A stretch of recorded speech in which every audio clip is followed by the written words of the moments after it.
Welcome to another weekend with Jim. Today we are going to an underground cavern. It's called Bluesprings Caverns and Mystery River Voyage. I saw this on Facebook and I thought I'd check it out. I got my wife with me and you'll see parts of her in here. Let's go check it out. Here we go.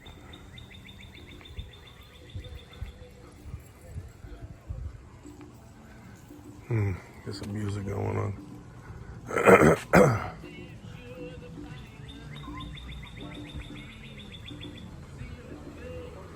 Exactly.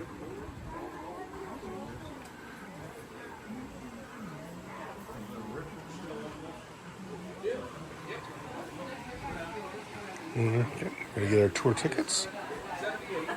$48 later, we have a 4 o'clock tour. We're gonna walk around and check things out. Here looks like a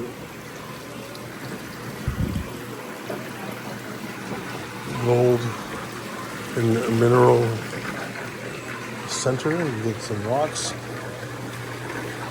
What they're doing here.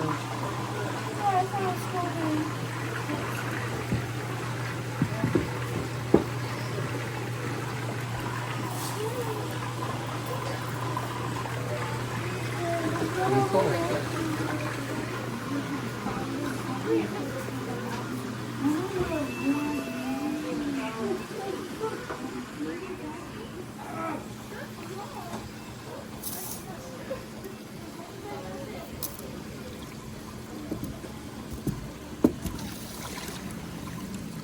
Like that one.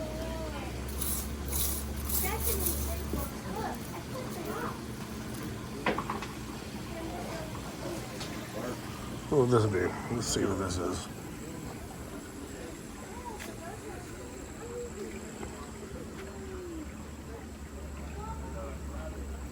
I don't know. We got pyrite. All the way down for the little kids. Very cool.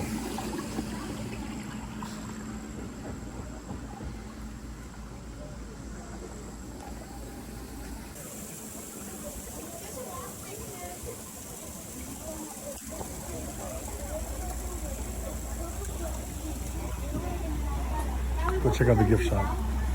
Buy your dirt here.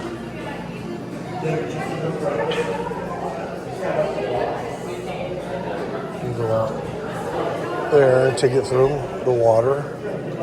Or you can buy your rocks here, already done.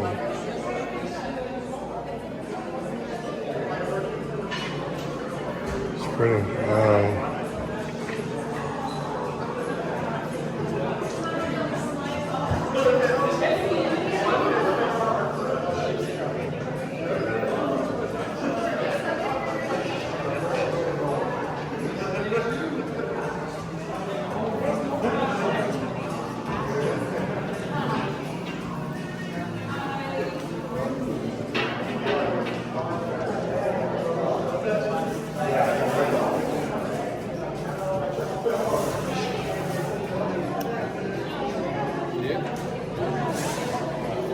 Already open, and to open them.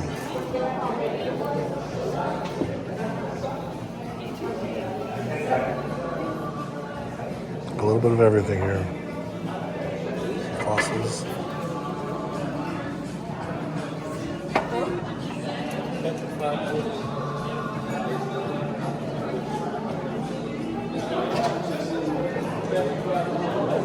There's the mural of the whole tour.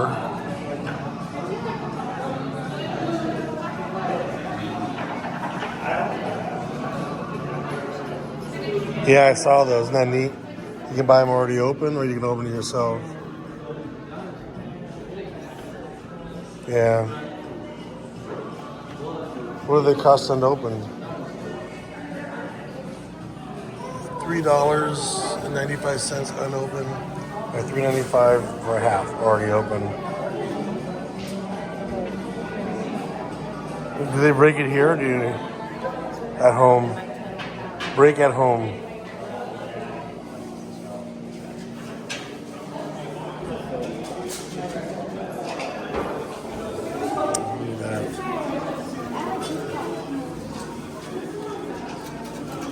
pretty. And of course, they sell shirts.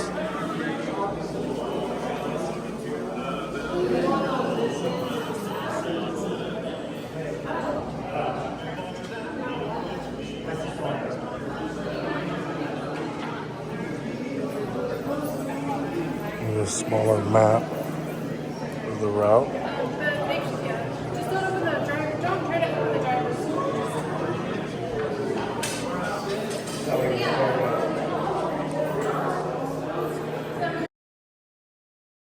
Here's some rules we must obey.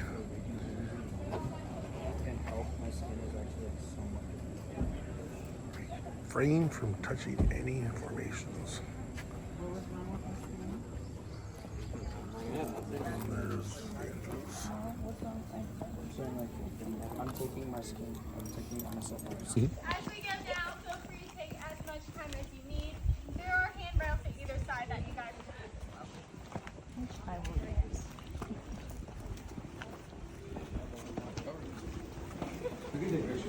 Yes. And you can use flash if you need to as well. Way down. Like 1 cent for every second. Right, we're going to stop right here for a moment as well.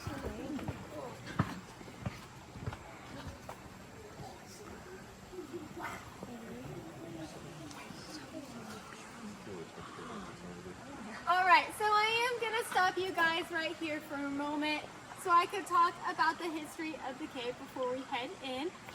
So if we were standing right here anywhere before early March of 1940, we wouldn't be standing, we would actually be swimming underwater right now. That ridge up there, it used to extend all the way out into the parking lot and form a farm pond, which was owned by George and Eva Cole Glacier, until later in March, 5 days of heavy rain came along, which put pressure on 3 feet of limestone at the bottom of this pond, and eventually crushed that limestone and drained all the water out overnight, which then exposed the entrance to this cave. Since George had his wife, they had 5 kids, he did end up boarding the cave up for the safety of his family. The cave went untouched for about 20 years until the early 1960s. There was a group of explorers from Indiana University that came down and they explored this cave.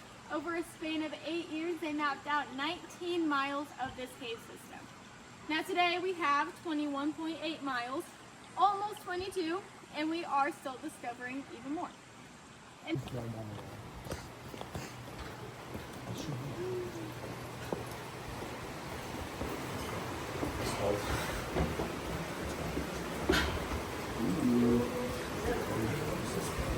then once we get in here, we're just going to stop in this little area.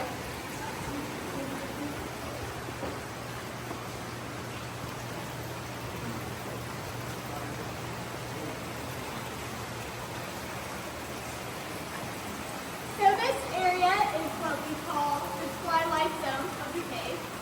This is where the darkness of the cave meets all that light from outside. This is also where all of our animals and little critters like to stay as well.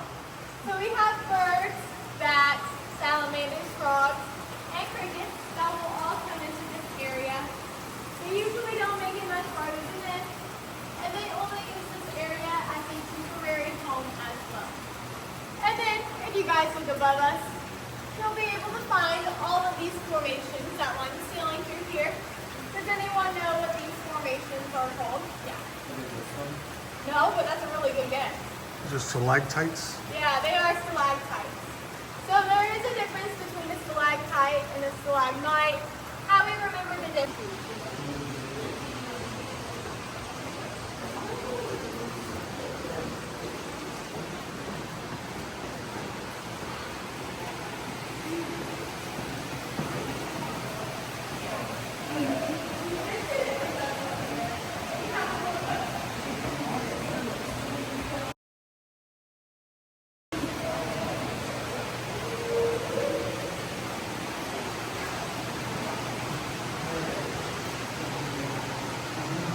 The kayaks for the kayak trip. It's pretty neat. There's the water, look at that. The boats are over there.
It's around 4 to 8 feet deep on average.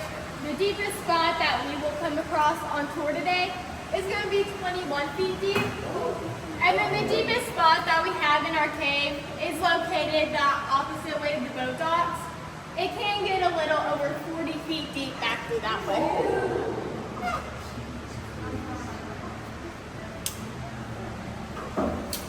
Are there any springs, or is it all just runoff from the rain? It's all springs. So we actually have over 100 springs that feed into this water. Oh, wow. Yeah.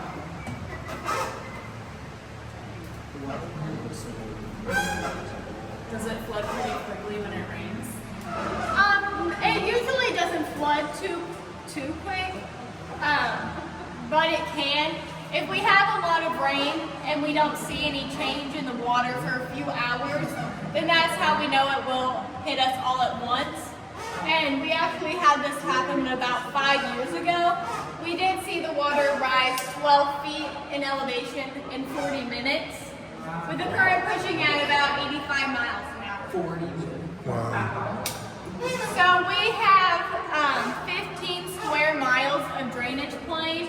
So it only takes about an inch of rain on the surface to be able to flood our cave, because 1 inch of rain will bring in around 2 billion gallons of water. Oh, wow. That's fun.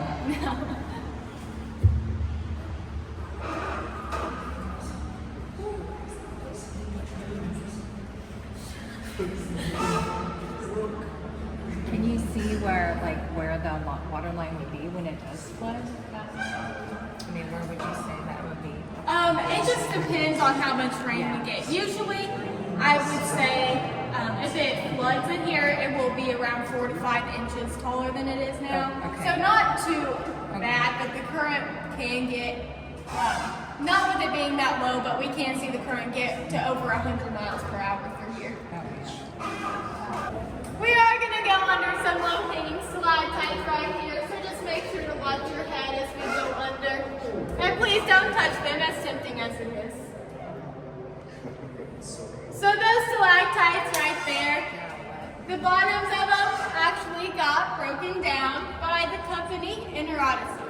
So right before Odyssey came in to give their boat tours, they noticed that their boats didn't fit past that section.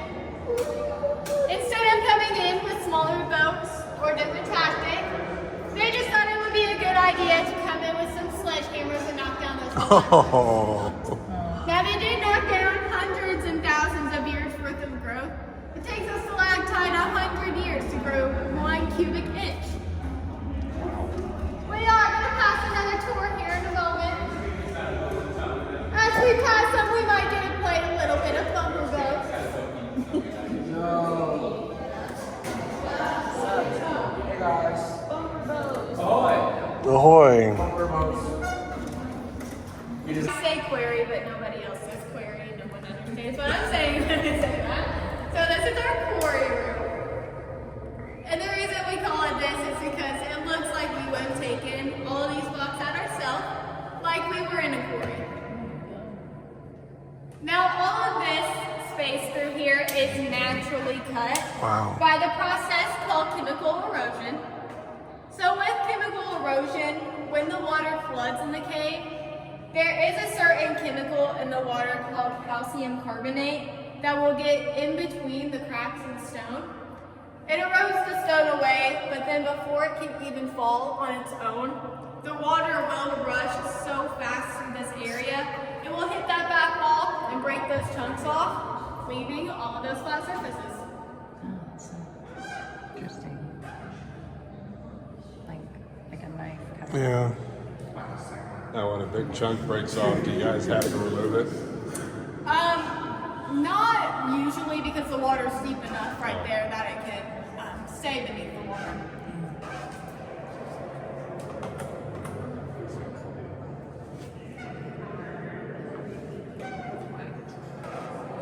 Coming up here pretty soon is my favorite part on tour. This is usually when I suggest you guys get out your cameras, because I promise you're not going to want to miss this one. Alright, are you guys all ready for the best part on tour? Yes. Let's do it. It's a stick in the mud. Pretty exciting, right? Wow. Follow. Sorry, he said So, what's the background for the stick in the mud? the stick, it used to be a property marker. Oh. So past that stick, where we are going through right now, Bluesprings Caverns used to not own this property. And this is when we had to pay a 5% royalty tax to the neighbors Emery and Ruth Bolton. Eventually, they were an older couple when we bought this land, so they did pass away from older age eventually, and then we were able to buy this land. But Indiana is what we call a mineral state, so that means anything you own above ground, you own below ground as well. And right now we have about 120 individual owners of this cave system. And then we are going to stop at this rock for a moment.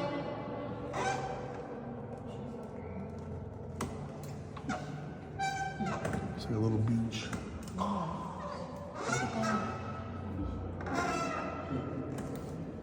So we are going to stop here first to talk about the rock. And then after we do that, we're going to do total darkness. It's kind of like Ruby Falls. Yeah. We're going to hit the rock for 1. Just kidding. That was very So this rock right here, this is what we call the Rock of Gibraltar. It looks like it would be attached to the bottom and has formed up over the years. This entire thing though, it actually just fell straight off of the ceiling. And how we know that is when we look at the ceiling, we can see that it's almost completely flat. That's how we know a rock has once went through chemical erosion and has fallen. But this isn't even all of this rock right here that's sitting behind me. Some of it is actually hidden beneath 18 feet of this mud over here. So this mud, it's made with glacial till, and it's what we like to call peanut butter mud because it looks like peanut butter and it feels like peanut butter. I don't recommend trying to taste it because it's located up against this wall underneath 21 feet of water. Wow. Now the water we are currently sitting over right now is pretty shallow, especially over there on your guys' side. And then there's a pretty steep drop off that leads to that 21 feet of water. Yeah, I can see where it goes. Right here, yeah. Alright, here comes the fun part on tour, which is total darkness. So here in a second, I am going to turn all the boat lights off. If any of you guys have any phones, cameras, flashlights, watches, or anything that lights up or goes in the dark, just make sure that they are off. There are places beyond the river where there is water, but you just have to walk through it. Like waist deep water that you just have to walk through. Does that open up again once you? Yeah, get a so certain level? right there, that low hanging ceiling, it only lasts for about 10 feet. Oh, Oh, okay.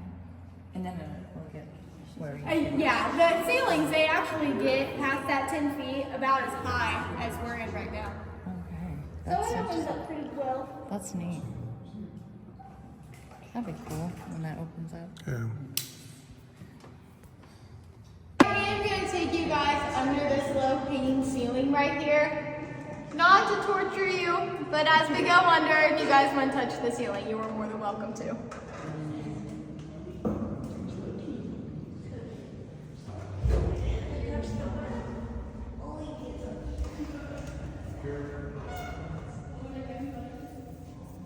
Let's try.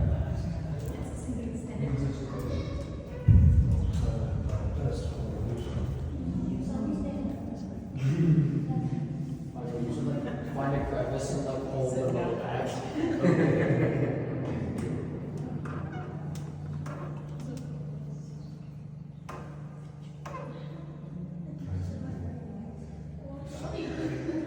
I like just the sharp edge where it fell off. Mary. So peanut butter, that makes me think of That must have been nougat. a boat right into that one right there. When candy Yeah.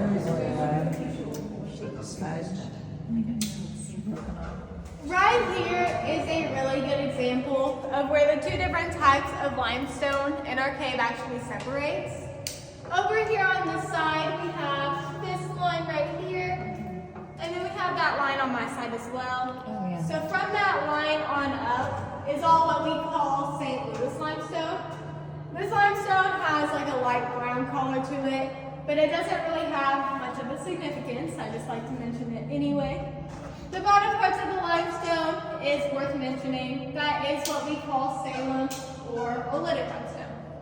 Now that limestone has a light gray color to it, almost white, and that is more durable for building projects. Also, what makes Bedford, Indiana the limestone capital of the world. So you can find our limestone specifically from Bedford in the Capitol buildings in Washington, D.C., and in the Empire State Building as well. We don't really have a hole for about 1.2 million years. Makes it the oldest growing formation that we have in our cave. Our cave system has been here for about 1.6 million years altogether. Our little little stalagmite over there. Here's this elephant's head and the swooping pterodactyl one more time. The eye, the ear, and then the trunk of the elephant. Oh, yeah. I see that.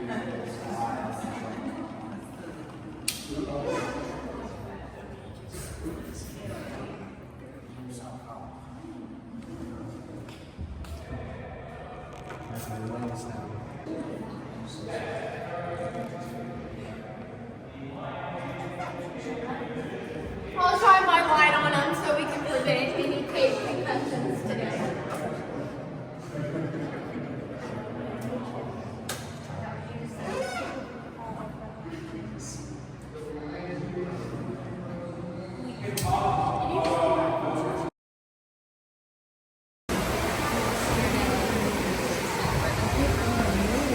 White River. Yeah.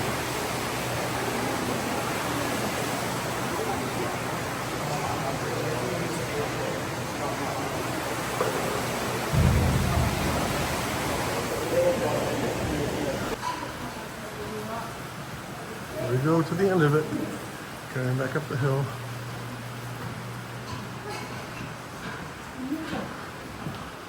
We're stopping right here.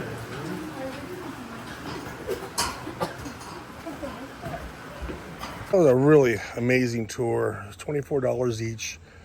The boat tours really, the tour guide, she was very funny and it came out really nice. And again, that was over here at the Bluesprings Caverns in Bedford, Indiana, which she said was the capital of mining, I guess, for rock.